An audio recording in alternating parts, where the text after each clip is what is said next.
el fem. I han fet una política austera i transparent.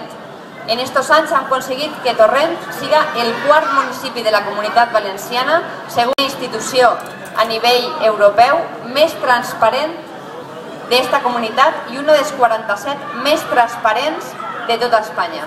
Cosa motiu d'orgull perquè vol dir que l'administració funciona bé i que l'administració està regida i auditada per entes municipals i que diuen que l'Ajuntament és transparent.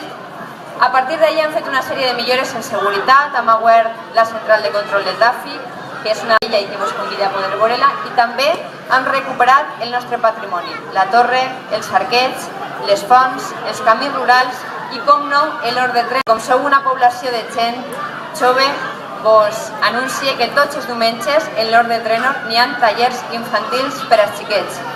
És un tresor patrimoni ecològic d'este poble i mos agradaria que se convertirà en un lloc de trobada de les famílies, dels xiquets i en un tresor, en un pulmó verd que realment doni satisfacció a les famílies i als xiquets en aquesta política que portem endavant de cuidar els més importants. Tenim en marxa l'Hospital Torrent, aquesta és la gran realitat. La gran realitat és que en aquests 4 anys s'ha fet la planificació urbanística, la planificació del projecte, la planificació de les especialitats, del número de llits i tenim tancat en la conselleria tot el projecte. I ho han fet en 4 anys perquè antes no n'hi havia res de l'hospital. Per tant, en els pròxims anys va la construcció i aneu a poder veure realitat, un compromís que és personal i que realment jo com a alcaldessa i el president de la Generalitat anem a dir.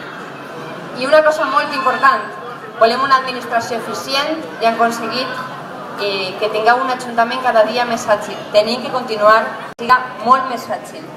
Però també volem que els ciutadans accedeixin a les noves tecnologies. Per això hem començat la primera fase del torrent wifi. I aprofite que estic allà a anunciar-vos que al llarg de les pròximes setmanes se va instal·lar este punt, el punt de Fray Antonio Panes, com a punt wifi. Era la fase la que van començar en la zona d'algunes places públiques i l'avinguda, però no és l'única.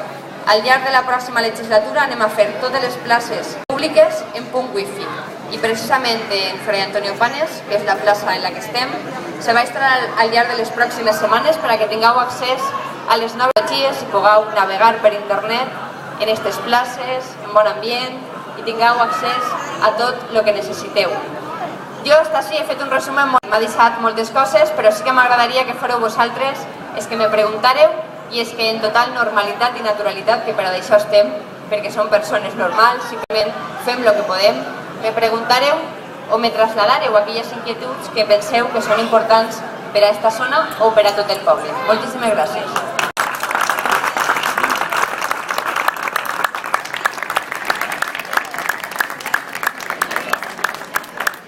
Ara farà falta un valent que vulgui assentar-se així.